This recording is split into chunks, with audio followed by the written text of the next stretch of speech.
بادشاہ کا ایک محل اور بھی تھا جہاں وہ گرمی کے موسم میں رہا کرتا تھا۔ اس محل کو بادشاہ نے بندر کے رہنے کے لیے تیار کروا دیا اور بندر اس میں رہنے لگا۔ نوکروں کو بہت برا لگتا تھا کہ انہیں ایک بندر کی خدمت شاہی اہتمام کے ساتھ کرنی پڑ رہی ہے، لیکن بادشاہ کا حکم تھا اور بادشاہ کی ملکہ کو بھی بندر سے بڑی چڑ ہو گئی تھی۔ وہ برابر بادشاہ سے کہتی رہتی کہ اس بندر کے واپس جنگل میں چھڑوا دیں، کوئی بدرو لگتی ہے، لیکن بادشاہ اس بات پر راضی نہیں تھا۔ ادھر بندر نے دربار میں آ کر بیٹھنا بھی شروع کر دیا، سارے مقدمے بڑے دھیان سے سنتا۔ اگر بادشاہ کوئی غلط فیصلہ دینے والا ہوتا تو جھٹ سے اس کے ہاتھ سے کاغذ قلم لے کر پھاڑ دیتا اور صحیح فیصلہ لکھ کر ان کے سامنے رکھ دیتا۔ شروع میں تو بادشاہ کو بڑا غصہ آیا، لیکن پھر اس نے محسوس کیا کہ بندر کی وجہ سے وہ بہت سی غلطیوں سے بچ گیا ہے، بے گناہ سزا سے بھی محفوظ رہے ہیں اور گنہگاروں کو سزا بھی نہیں ملی۔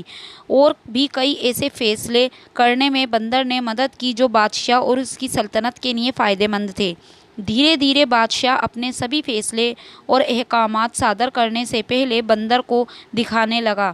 درباری اس عقل مند اور پڑھے لکھے بندر کے عادی ہو چکے تھے، لیکن ملکہ کی دشمنی بندر سے کم نہ ہوئی۔ وہ لگاتار بادشاہ سے کہتی رہتی، اس بندر کو کہیں اٹھوا کر پھینکوا دو، جنگل میں چھوڑ آؤ، نہیں تو ایک دن یہ آپ کی ساری سلطنت پر قبضہ کر لے گا۔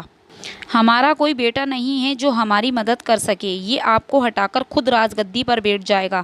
بادشاہ بیگم کو سمجھاتا، بیگم اب یہ ممکن نہیں، آپ دیکھ رہی ہیں یہ کوئی معمولی بندر نہیں، اب تک تو ہمارے لیے فائدہ مند ہی ثابت ہوا ہے۔ ہماری سلطنت میں اس کی وجہ سے بہتری آئی ہے، پھر ہمیں اللہ پر بھروسہ رکھنا چاہیے، وہ ہماری حفاظت کرے گا۔ لیکن بیگم کو چین نہیں آیا، انہوں نے بندر کو مروانے کی سازش کی۔ بندر کے لیے جو کھانا بھیجا جا رہا تھا اس میں زہر ملوا دیا اور اس دن بندر نے کھانا نہیں کھایا اور بادشاہ کو ایک پرچے پر لکھ کر دیا، مجھے مروانے کی کوشش آپ کو اور آپ کے خاندان کو بہت مہنگی پڑے گی۔ بادشاہ کو جب اس سازش اور زہر کے بارے میں پتہ چلا تو اسے بہت غصہ آیا، نوکروں کو بلوایا اور ڈانٹا اور بیگم کو سمجھایا کہ آئندہ کوئی ایسی حماقت مت کرنا۔ بیگم دل ہی دل میں جل بھن کر رہ گئی۔ بادشاہ کی ایک ہی خوبصورت بیٹی تھی، بادشاہ اپنی بیٹی کو جان سے بھی زیادہ چاہتا تھا اور اسے بہت عزیز رکھتا تھا۔ بندر کے چرچے اس نے بھی سنے تھے اور اسے دیکھنے کا شوق پیدا ہو گیا۔ ایک دن بندر دربار سے نکل کر اپنے محل جا رہا تھا، شہزادی اپنی سہیلیوں کے ساتھ کھڑی ہو کر اسے دیکھنے لگی۔ بندر نے جب شہزادی کو دیکھا تو رک گیا اور اسے گھورنے لگا۔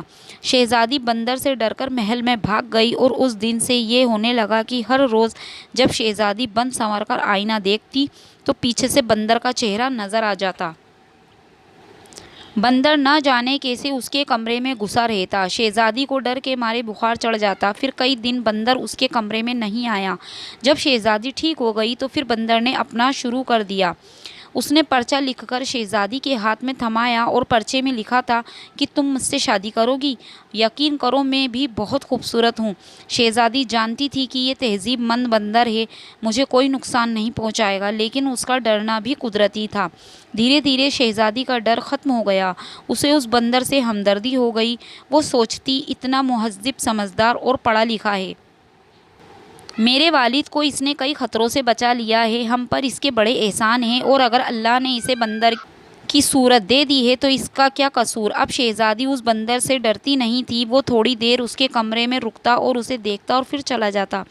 ہوتے ہوتے یہ بات ملکہ کے کانوں تک جا پہنچی، اس نے تو سارا محل سر پر اٹھا لیا، بندر کو خوب بھلا برا کہا، گالیاں دی اور بادشاہ کے سامنے جا کر رونا دھونا کیا اور کہنے لگی، اب تو حد ہی ہو گئی، اب آپ کا چہیتا بندر آپ کی لاڈلی بیٹی کے پیچھے ہاتھ دھو کر پڑ گیا ہے، یا تو اسے نکال دو یا میں زہر کھا لوں گی، میں تو تنگ آ گئی ہوں۔ بادشاہ نے شہزادی کو بلا کر پوچھا، کیا بندر تمہیں پریشان کرتا ہے؟ شہزادی نے سچ سچ ساری بات بتا دی اور کہا، ابا جان پہلے تو واقعی مجھے اس سے بہت ڈر لگتا تھا، لیکن اب نہیں لگتا، مجھے اس سے ہمدردی ہوتی ہے، پتہ نہیں کون ہے اور اس پر کیا مصیبت پڑی ہے۔ بادشاہ کو تو اطمینان ہو گیا کہ شہزادی کی جان کو کوئی خطرہ نہیں، لیکن پھر بھی انہیں بھی یہ بات پسند نہ آئی کہ بندر اس طرح شہزادی کے کمرے میں آ جائے۔ انہوں نے بندر سے بات کرنے کا فیصلہ کر لیا۔ اگلے دن بادشاہ بندر کے محل میں پہنچا۔ بندر باغ میں چہل قدمی کر رہا تھا۔ بادشاہ نے اس سے کہا، دیکھو میں نہیں جانتا کہ تم کون ہو اور کیا ہو، لیکن میں نے آج تک تمہاری ہر بات مانی ہے، تمہیں اپنے برابر کا درجہ دیا ہے، جو شاید کوئی دوسرا بادشاہ اپنی سلطنت میں برداشت نہیں کرتا۔ لیکن اب تم نے میری بیٹی کو پریشان کرنا شروع کر دیا ہے، یہ مجھے گوارا نہیں۔ اس سے پہلے کہ میں کوئی سخت قدم اٹھاؤں تم اس حرکت سے باز آ جاؤ۔ بندر جھٹ سے محل میں سے ایک کاغذ اور قلم لایا اور لکھنے لگا۔ پھر اس نے لکھ کر بادشاہ کو دے دیا۔ اس میں لکھا تھا کہ میں آپ کی بیٹی سے شادی کرنا چاہتا ہوں اور آپ کو یقین دلاتا ہوں کہ اسے ہمیشہ خوش رکھوں گا، اسے کبھی کوئی شکایت نہیں ہوگی۔ بادشاہ تو ہکا بکا رہ گیا، اپنی پھول سی شہزادی کی شادی اور اس بندر سے؟ یہ تو کبھی نہیں ہو سکتا۔ انہوں نے صاف کہہ دیا، ایسا میری زندگی میں کبھی نہیں ہو سکتا۔ بندر نے بادشاہ کی کمر سے تلوار نکال کر تان لی اور دوسرے ہاتھ سے لکھا، اگر آپ کی زندگی میں یہ ممکن نہیں ہے تو مرنے کے لیے تیار ہو جائیے، آپ کو مار کر میں آپ کی بیٹی سے شادی کر لوں گا۔ آپ میرے محسن ہیں، آپ نے مجھ پر احسان کیا، مجھے اس محل میں رکھا، اس لیے میں آپ کے خون سے اپنے ہاتھ نہیں رنگنا چاہتا۔ بادشاہ کو اپنی موت سامنے نظر آئی تو وہ بولا، میں سوچ کر جواب دوں گا۔ بندر نے لکھا، جو کچھ بھی ہے مگر وہ جواب ہاں میں ہونا چاہیے۔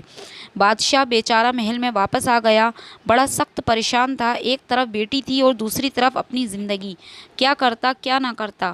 ساری رات ٹہلتے گزاری، لیکن بیگم کو اس نے کچھ نہیں بتایا۔ وہ جانتا تھا کہ وہ محل سر پر اٹھا لے گی، کہے گی کہ تم اسے لائے کیوں تھے۔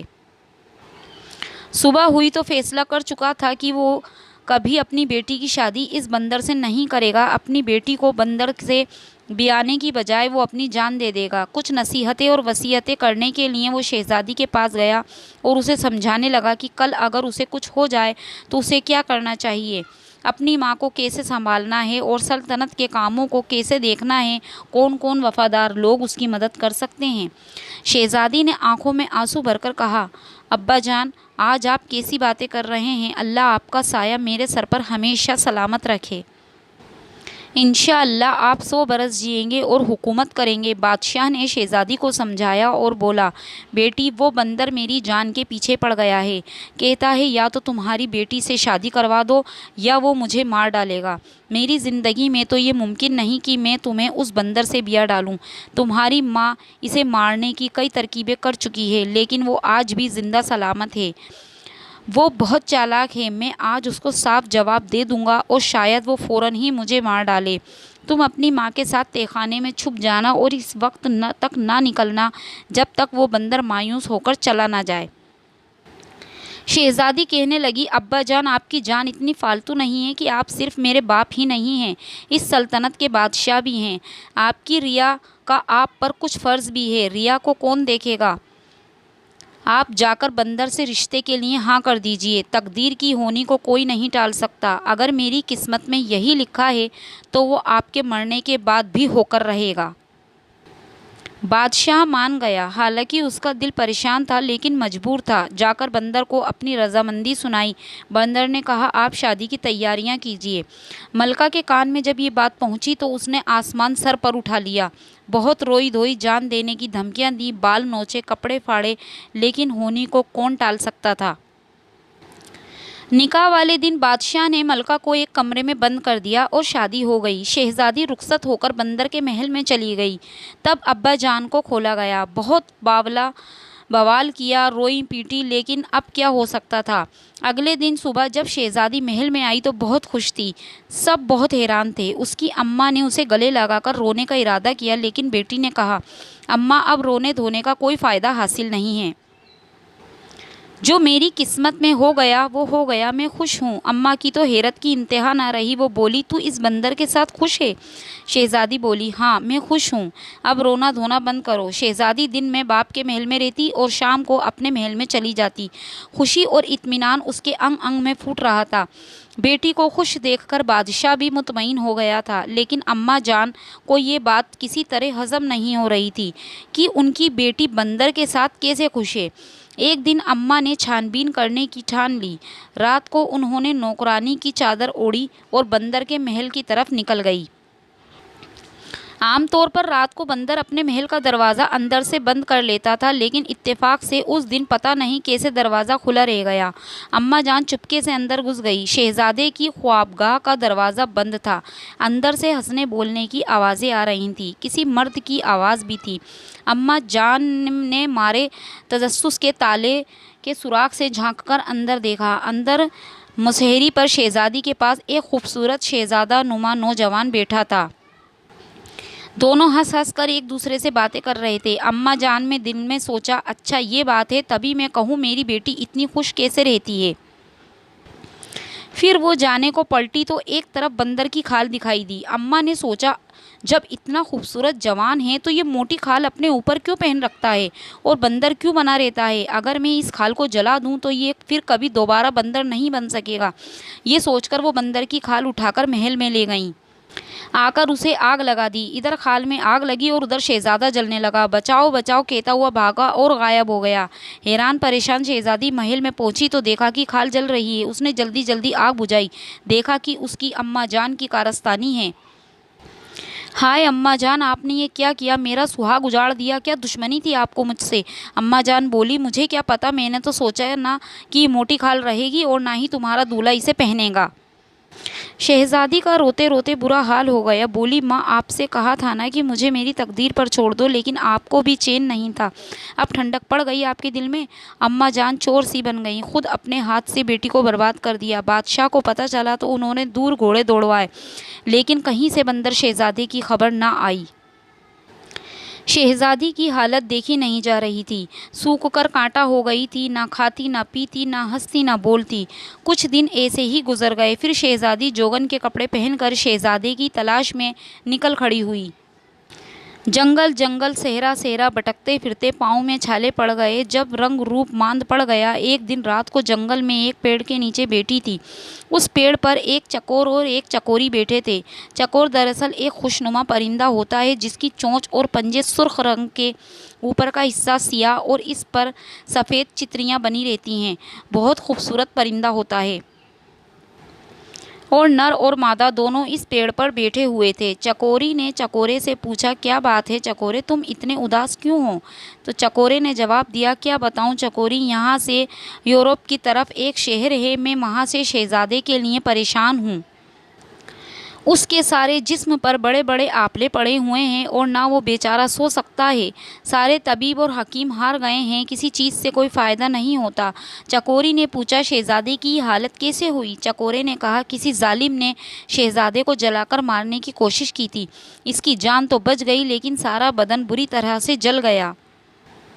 چکوری نے پوچھا، چکورے کیا ہمارے شہزادے کے دکھ کا کوئی علاج نہیں؟ چکورے نے کہا، ایک ہی علاج ہے، اگر کوئی ہماری بیٹیں اکٹھی کر لے اور انہیں سندل کے ساتھ گھس کر 40 دن تک صبح شام لگائے تو شہزادے کے زخم بھر جائیں گے۔ شہزادی فوراً سمجھ گئی کہ یہ اسی کے شہزادے کی بات ہے۔ چکوری چکورا تو صبح ہوتے ہی اڑ گئے اور شہزادی نے پیڑ کے نیچے پڑی ان کی ساری بیٹ اکٹھی کی اور ایک طبیب کا بھیس بدلا اور یورپ کی طرف چل پڑی۔ کچھ ہی میل دور ایک شاندار شہر نظر آیا۔ شہر بڑا خوبصورت تھا لیکن وہاں کی ہر چیز پر اداسی چھائی ہوئی تھی۔ لوگ خاموش اور غم زدہ اپنے اپنے کام ادا کر رہے تھے۔ شہزادی نے جس سے بھی اس کی وجہ پوچھی تو یہی جواب ملا کہ ان کا شہزادہ موت کے قریب ہے، اس لیے شہر پر ماتم چھایا ہوا ہے۔ شہزادی نے بازار سے سندل خریدا، دوائیں پیسنے والی کھرل لی اور دوسرا ضرورت کا سامان خریدا اور شاہی محل میں جا پہنچی۔ پہرے دار سے کہنے لگی، بادشاہ سے کہو ہم عالیہ کی پہاڑیوں سے ایک سادھو طبیب آئے ہیں، وہ شہزادے کا علاج کر سکتے ہیں۔ پہرے دار دوڑتا ہوا گیا اور بادشاہ کو خبر سنائی۔ بادشاہ تو اس حد تک پریشان ہو چکا تھا کہ جو بھی شہزادے کے علاج کرنے کا دعویٰ کرتا اسے بلا لیتا۔ انہوں نے اس طبیب کو بھی بلا لیا۔ طبیب کی شکل دیکھ کر بادشاہ کو شک ہوا کہ یہ نوجوان طبیب کیا علاج کرے گا۔ بڑے بڑے نامی گرامی طبیب یہاں ہار چکے ہیں۔ پھر بھی اس نے پوچھا، بھائی تم کیا کر لو گے؟ دنیا بھر کے طبیب حکیم ہار چکے ہیں، اب تو دعاؤں کا ہی سہارا ہے۔ شہزادی بولی، حضور اگر 40 دن تک شہزادہ ٹھیک نہ ہوا تو جو چور کی سزا وہ میری سزا۔ بادشاہ فوراً راضی ہو گیا۔ شہزادی کہنے لگی کہ مجھے شہزادے کے پاس والا کمرہ چاہیے تاکہ میں دن رات اس کا علاج کر سکوں۔ بادشاہ کے حکم سے فوراً اسے کمرہ دے دیا گیا۔ جب شہزادے کے پاس پہنچی تو اس کی حالت دیکھ کر اس کا دل رونے لگا۔ اس نے بڑی مشکل سے ضبط کیا، فوراً اپنے کمرے میں جا کر سندل کے ساتھ چکورا چکوری کی بیٹیں پیسیں۔ پھر بہت احتیاط سے شہزادی کے جسم کے زخم صاف کیے۔ شہزادہ درد سے تڑپ رہا تھا، پھر اللہ کا نام لے کر وہ لیپ اس کے سارے جسم پر لگا دیا۔ شہزادے کے زخموں میں ٹھنڈک سی پڑ گئی، نہ جانے کتنے دنوں بعد اس کی آنکھ لگ گئی۔ بادشاہ کے پاس جب یہ خبر پہنچی تو وہ سجدہ شکر بجا لائے۔ انہوں نے حکم دیا طبیب کا ہر طرح سے خیال رکھا جائے۔ شہزادی نے تیمارداری میں اپنی دن رات ایک کر دیے اور ہلکی طاقتور غذائیں کھلائیں۔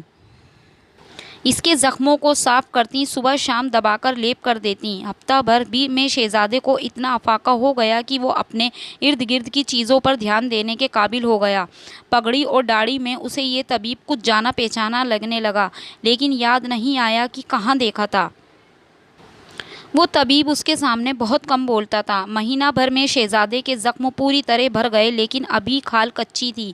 ویسے بھی چکورا چکوری نے 40 دن کے علاج کی بات کی تھی، تو شہزادی اسی طرح اس کے زخموں پر مرہم لگاتی رہی۔ شہزادہ اس کی خدمت کا دل سے متفق تھا اور بادشاہ نے تو اس کو بہت بھاری انعام دینے کی تیاریاں کر رکھی تھیں، لیکن ہوا کچھ یہ کہ 40ویں دن کی دوائی اس نے شہزادے کے جسم پر لگا دی، کسی سے کہے سنے بغیر محل سے نکل گئی اور سیدھی اپنے شہر کے لیے روانہ ہو گئی۔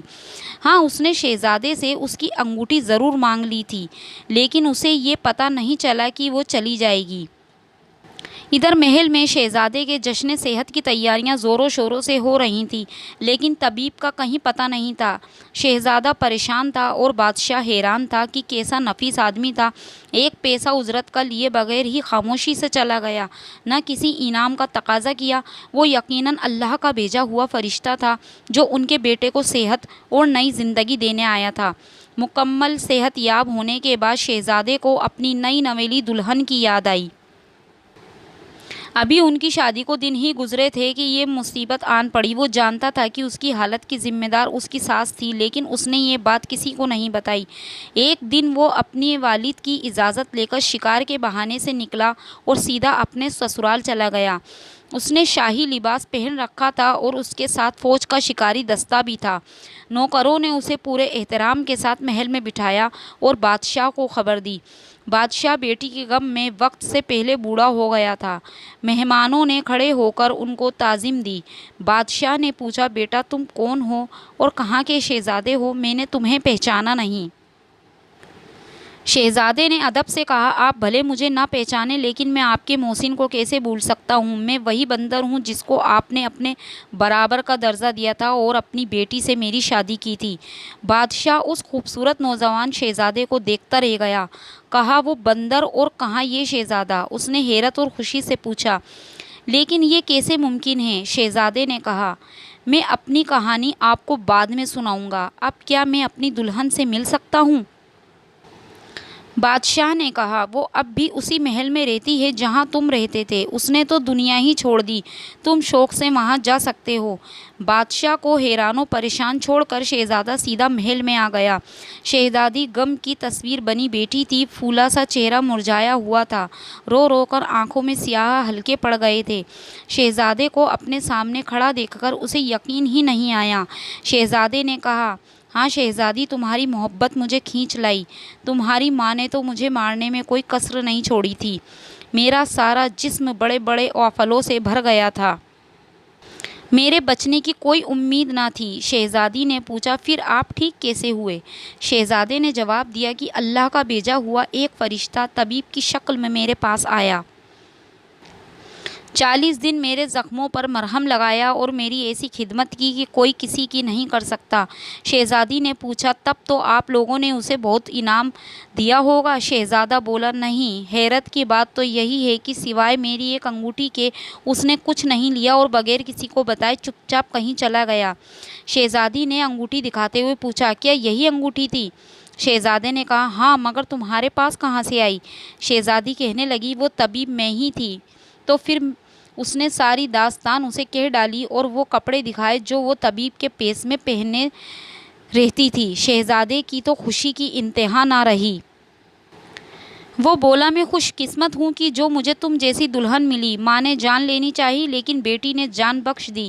شہزادی نے کہا، جان لینا اور بخشنا تو صرف اللہ کے اختیار میں ہوتا ہے، انسان تو وسیلہ ہوتا ہے۔ میری ماں بھی آپ کی دشمن نہیں تھی۔ آپ کو انسان کے روپ میں دیکھ کر اس نے سوچا کہ اگر بندر کی کھال جلا دوں تو آپ ہمیشہ انسان بنے رہیں گے۔ انہوں نے تو میرا اچھا ہی جانا تھا، غلطی آپ کی تھی۔ آپ کو کم سے کم مجھے تو یہ بتا دینا چاہیے تھا کہ آپ کے بندر کے بھیس میں رہنے کے پیچھے راز کیا ہے، تو میں اس کھال کی اپنی جان سے بھی زیادہ حفاظت کرتی۔ شہزادے نے کہا، اصل میں مجھے اس کا موقع ہی نہیں مل پایا۔ ہماری شادی کو دن ہی کتنے ہوئے تھے، سوچا تھا اطمینان سے بتاؤں گا، یہ مصیبت آ گئی۔ دراصل بڑی لمبی داستان ہے۔ شہزادی نے کہا، اب بتا دیجیے۔ شہزادے نے کہنا شروع کر دیا، یہ تو تم جان ہی گئی ہو کہ میرے والد بھی بادشاہ ہیں اور میں ان کی اکلوتی اولاد ہوں۔ شہزادی کا زمانہ شیر و شکار اور تفریحات میں گزرتا تھا۔ تقریباً سال بھر پہلے کی بات ہے، میں اپنے مصاحبوں کے ساتھ شکار کے لیے نکلا۔ جنگل میں مجھے ایک بہت ہی خوبصورت ہرن نظر آیا۔ میں نے تاک کر تیر چلایا لیکن وہ نظروں سے اوجھل ہو گیا۔ میں نے جب آ کر اس کا پیچھا کیا، میں اپنے ساتھیوں سے بھی بچھڑ گیا اور بہت دور نکل آیا۔ میں نے دیکھا کہ ایک چشمے کے کنارے ایک بزرگ صورت آدمی بیٹھے ہیں اور ان کے پاس ایک 10-12 سال کا لڑکا لیٹا ہوا تھا جس کی ٹانگ میں سے خون بہہ رہا تھا، اور وہ بزرگ لڑکے کے زخم کو دھوتے جا رہا تھا اور رو رو کر اس شخص کو بددعا دیتے جا رہا تھا جس نے یہ تیر مارا تھا۔ میری شکل دیکھتے ہی غصے سے بولا، آدمی ہو یا بندر، تمیز تہذیب تو تمہیں چھو کر ہی نہیں گئیں۔ یہ تو ان کے کہنے کی دیر تھی کہ میں بندر بدل گیا۔ انہوں نے کہا، جا اور جنگل جنگل بھٹکتا پھر، کوئی ٹھکانہ نہیں ملے گا تجھے۔ ان کی بددعا سے اور اپنی حالت سے اتنا میں پریشان ہوا، ان کے پاؤں پکڑ لیے اور رو رو کر میری حالت دیکھ کر اس لڑکے کو میرے اوپر ترس آ گیا۔ اس نے بزرگ سے کہا، دادا جان، اب جب انسان اپنی غلطی مان لے تو اسے معاف کر دینا چاہیے، یہ بھی شرمندہ ہے، اسے معاف کر دیجیے اور دوبارہ انسان بنا دیجیے۔ لڑکے نے جب زیادہ اصرار کیا تو بزرگ بولے، دیکھ، اس سے سیکھ کہ تو نے اس کو زخمی کیا اور یہ تیری سفارش کر رہا ہے۔ خیر، میں اپنی بددعا تو واپس نہیں لے سکتا لیکن کم کر سکتا ہوں۔ سال بھر تو بندر ہی رہے گا۔ جب کوئی لڑکی تجھ سے ہمدردی کرتے ہوئے شادی پر تیار ہو جائے گی تو تب اپنی اصلی صورت میں تم واپس آ جاؤ گے۔ اگر سال گزرنے سے پہلے تیری شادی ہو گئی تو صرف اپنی ہمدرد بیوی کے سامنے انسان کی شکل میں آ سکو گے۔ لاچار ہو کر میں وہاں سے واپس آ گیا۔ اب میرا ٹھکانہ نہیں تھا، اپنے گھر لوٹ نہیں سکتا تھا۔ 6 مہینے تک جنگلوں میں بھٹکتا رہا۔ پھر ایک دن تمہارے والد وہاں سیر کرنے کے لیے آئے۔ انہوں نے مجھ پر احسان کیا، مجھے اپنے ساتھ لے آئے، میری ہر فرمائش پوری کی۔ تمہیں مجھ سے ہمدردی پیدا ہوئی اور اپنے باپ کی جان بچانے کے لیے تم نے مجھ سے شادی کر لی۔ باقی کا حال تمہیں معلوم ہے۔ جب تمہاری ماں نے میری کھال میں آگ لگائی تو اس بددعا کی مدت پوری ہونے میں کچھ ہی دن بچے تھے۔ ابھی شہزادہ یہ کہانی سنا ہی رہا تھا کہ بادشاہ اور ان کی بیگم بھی وہاں آ گئے۔ بیگم یعنی ملکہ۔ شہزادے سے اپنی غلطی کی معافی مانگی اور بادشاہ نے کہا، شہزادے، ہمارا کوئی بیٹا نہیں ہے، اب تم ہی ہمارے بیٹے ہو تو یہ ملکیت تم سنبھالو۔ شہزادے نے کہا، ابھی تو مجھے دلہن کو لے کر اپنے ملک جانا ہے، وہاں میرے والدین میرا انتظار کر رہے ہیں، لیکن میں وعدہ کرتا ہوں کہ آپ کا ہاتھ بٹانے آتا رہوں گا۔ بادشاہ نے دھوم دھام سے بیٹی کو رخصت کیا اور دونوں خاندان خوشی خوشی زندگی بسر کرنے لگے۔ تو پیارے دوستو، یہ خوبصورت کہانی آپ کو ضرور پسند آئی ہوگی۔